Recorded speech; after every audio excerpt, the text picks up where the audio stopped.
Greetings, I'm Paul Friedman, founder of the Marriage Foundation. This topic is a good topic.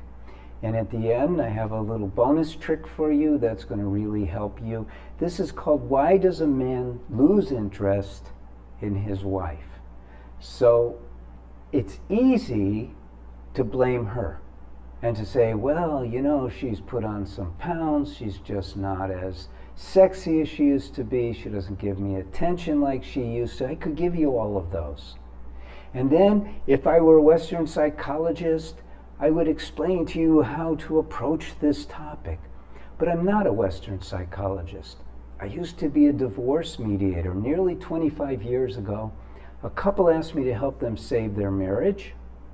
I thought, okay, I spoke before I thought. Not a good idea. But then I saw their eyes light up. They wanted that.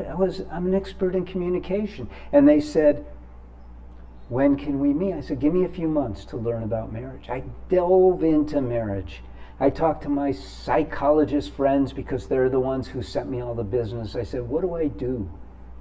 They said, well, just listen. Go, Make sure that they understand you're listening.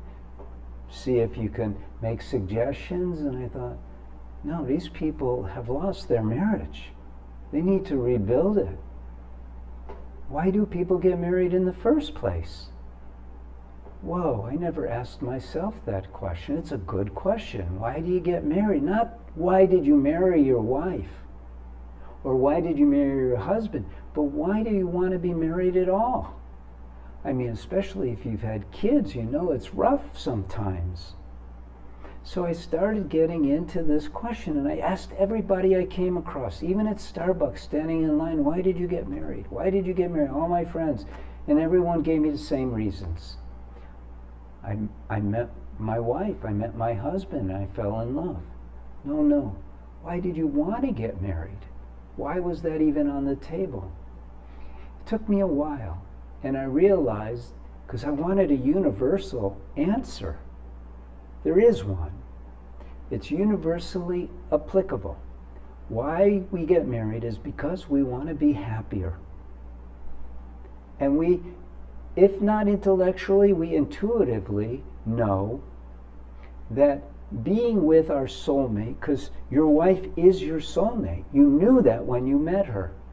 That being with her till the rest of your life is what you wanted. It was going to work.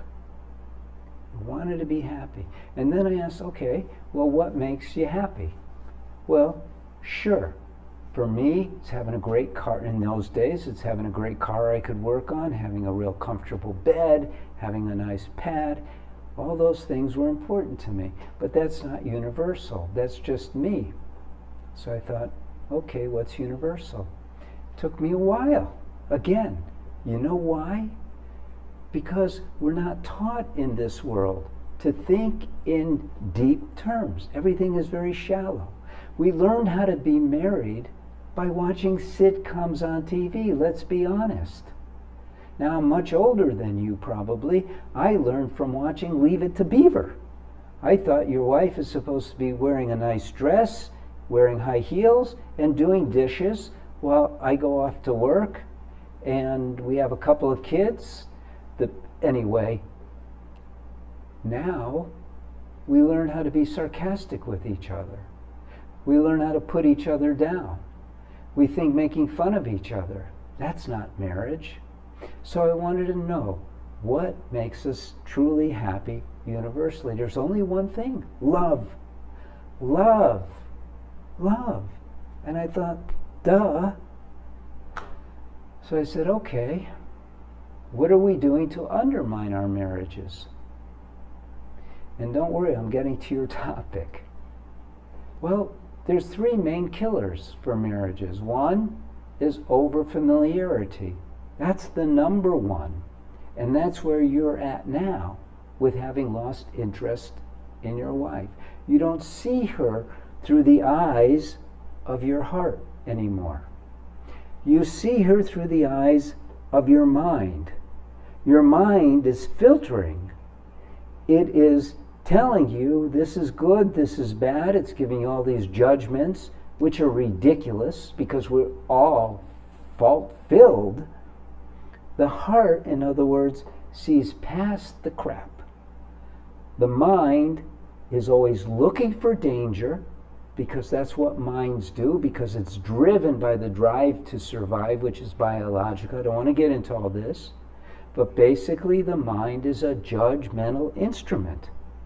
It filters, it weighs, it computes, and you're seeing your wife through the eyes of your mind instead of the heart. What do you do? What do you do about it? That's why a man loses interest in his wife. Because and you know, this holds true for wives too. This is why, as a wife, you might lose interest in your husband, or start to get defensive, or feel needy, or all these things, because we're living on the plane of our mind. What's the answer? The answer is so simple. Go back. Why did I get married to her? Or if you're a woman, why did I get married to him? Why am I not exciting him anymore? He used to be so excited to see me. Why isn't she exciting to me anymore?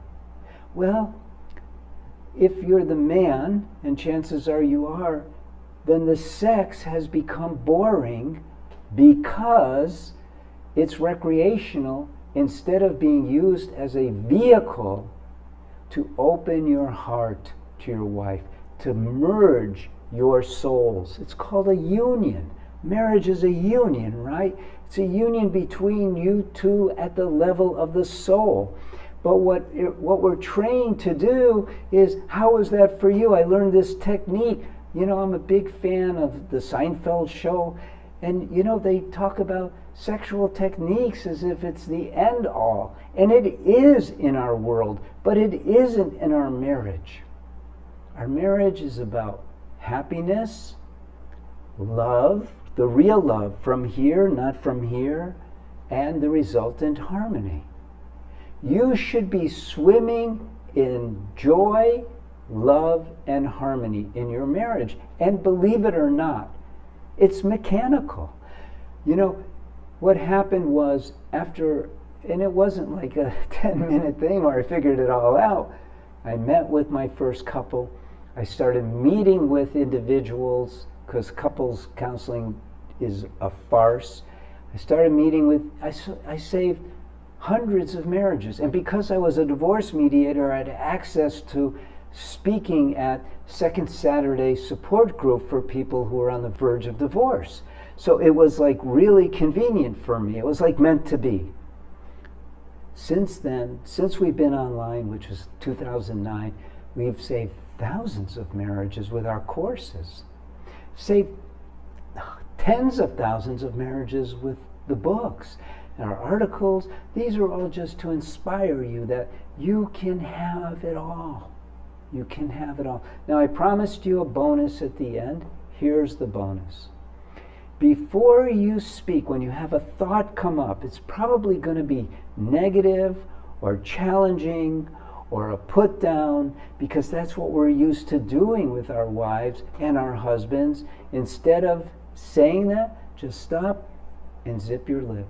And instead of voicing what was on your mind, go to your heart and voice an expression of love. Oh my God, that alone is going to change so much in your marriage. Try it, you will see. So I want you to like this video. I want you to subscribe to this channel. I want you to leave a comment if you wish. And I want you to take away from this, I can have an amazing marriage. I can be interested in my wife again. I just need to learn how. And then let us teach you. Go to the website and click on the 10 top do's and don'ts. It's free. And let's get you started on the path to ever increasing joy, ever expanding love. That's what your marriage is meant to be. I'm Paul Friedman, the founder of the Marriage Foundation. I'm so glad you stopped by. God bless you, and see you again. Take care.